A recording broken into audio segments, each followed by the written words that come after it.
Olá! Hoje a gente mergulha de cabeça na crise habitacional de Volta Redonda. É uma história complexa de uma cidade que foi forjada pela indústria e que agora enfrenta um dilema que mistura economia, história e política. A grande questão é, por que ficou tão difícil, quase impossível, encontrar um lugar para morar por lá? Bom, para a gente entender o tamanho dessa crise, vamos começar pelo impacto mais direto na vida das pessoas, o custo. Aquele desafio que parece absurdo de simplesmente conseguir pagar por um teto. Olha, esse número aqui, ele já conta praticamente a história toda. E é uma história bem chocante. 81,9%. É para parar e pensar, né? Essa é a fatia do salário médio de um trabalhador que está começando agora, que vai inteirinha para o aluguel de um apartamento simples.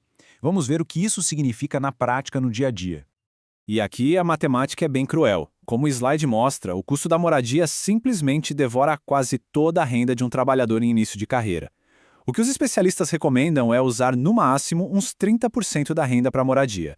Agora, comprometer mais de 80%, isso não é mais um risco, é uma barreira intransponível, que torna a moradia formal algo inacessível para a grande maioria. Mas como é que Volta Redonda chegou nesse ponto? Para a gente entender a crise de hoje, a gente precisa voltar no tempo, olhar lá para as raízes históricas, para como a cidade foi fundada. Sabe, Volta Redonda não é daquelas cidades que nascem e vão crescendo aos poucos, de forma orgânica. Não. Ela foi projetada, foi forjada mesmo como uma company town. O que isso quer dizer? Que a CSN não chegou lá e só construiu a usina. Ela desenhou a cidade inteira. E já desenhou separando, sabe? Bairro de operário para um lado, bairro de engenheiro para o outro. E essa separação lá do início, essa segregação, ela deixou marcas, cicatrizes mesmo, que a cidade carrega até hoje. E esse ponto é fundamental. A cidade está literalmente espremida. A história dela deixou esse legado de divisão e, para completar, a geografia impõe limites muito severos. Volta Redonda fica num mar de morros, no Vale do Paraíba. Ou seja, quase não tem terra plana para crescer. E o pouco de terra que tem está concentrado na mão de pouca gente. Isso cria uma escassez artificial que joga os preços lá para cima. Agora, vamos dar um salto no tempo para ver como as pressões da economia de hoje transformaram uma situação, que já era difícil, em uma crise de verdade. Esse slide aqui deixa o descompasso bem claro, né? O custo do aluguel está subindo quase 9 vezes mais rápido que os salários. É uma corrida que o trabalhador simplesmente não tem como ganhar. Essa diferença gigantesca e insustentável é o que alimenta a crise.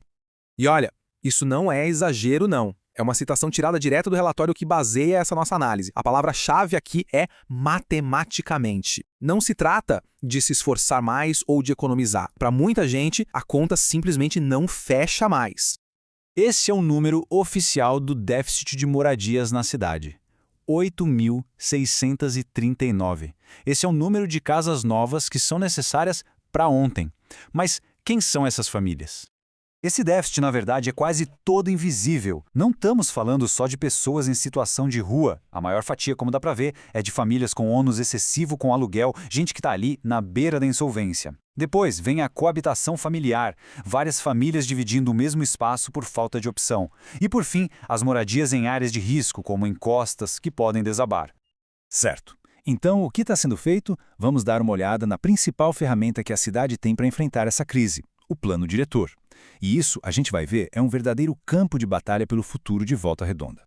A principal arma nessa luta tem uma sigla, ZEIS. São as Zonas Especiais de Interesse Social. De forma bem simples, são áreas que a prefeitura demarca com um objetivo muito claro. Ali, a prioridade é construir moradia para a população de baixa renda, e não prédio de luxo. É uma forma de lutar contra a especulação imobiliária.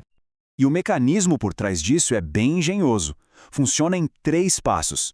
Primeiro, o terreno é classificado como ZIS.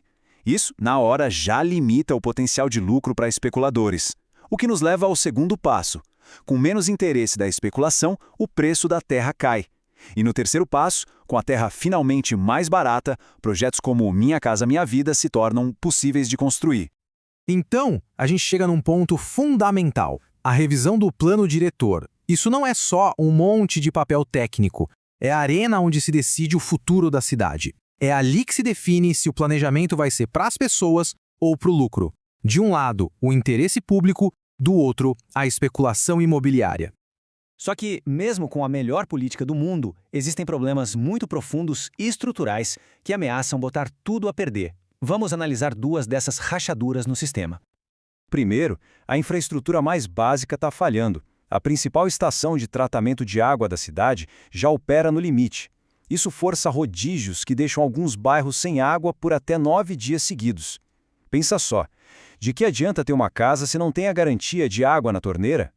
E segundo, uma ameaça muito séria: o crime organizado.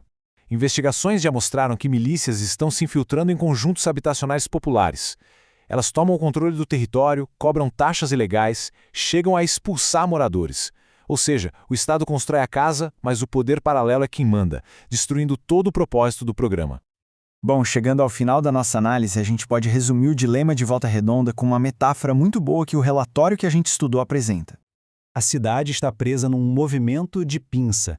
De um lado, tem o aperto geográfico, com a falta de terra e os morros. Do outro, o aperto econômico, com salários parados e aluguéis explodindo. A população está sendo esmagada entre essas duas forças. Então, a gente vê como tudo se amarra. A história da cidade criou as divisões, a economia de hoje tornou a moradia inviável, a política urbana virou o campo de batalha pela solução. E por baixo de tudo isso, a infraestrutura básica está em colapso. Cada um desses fatores alimenta o outro e aprofunda a crise. E tudo isso nos deixa com uma pergunta final para refletir. Se uma política habitacional entrega a chave de uma casa, mas essa casa fica num lugar sem água, sem segurança e com um custo de vida impossível de pagar, o que realmente significa ter direito à cidade? A questão, no fim das contas, vai muito além de simplesmente construir 4 paredes e um teto.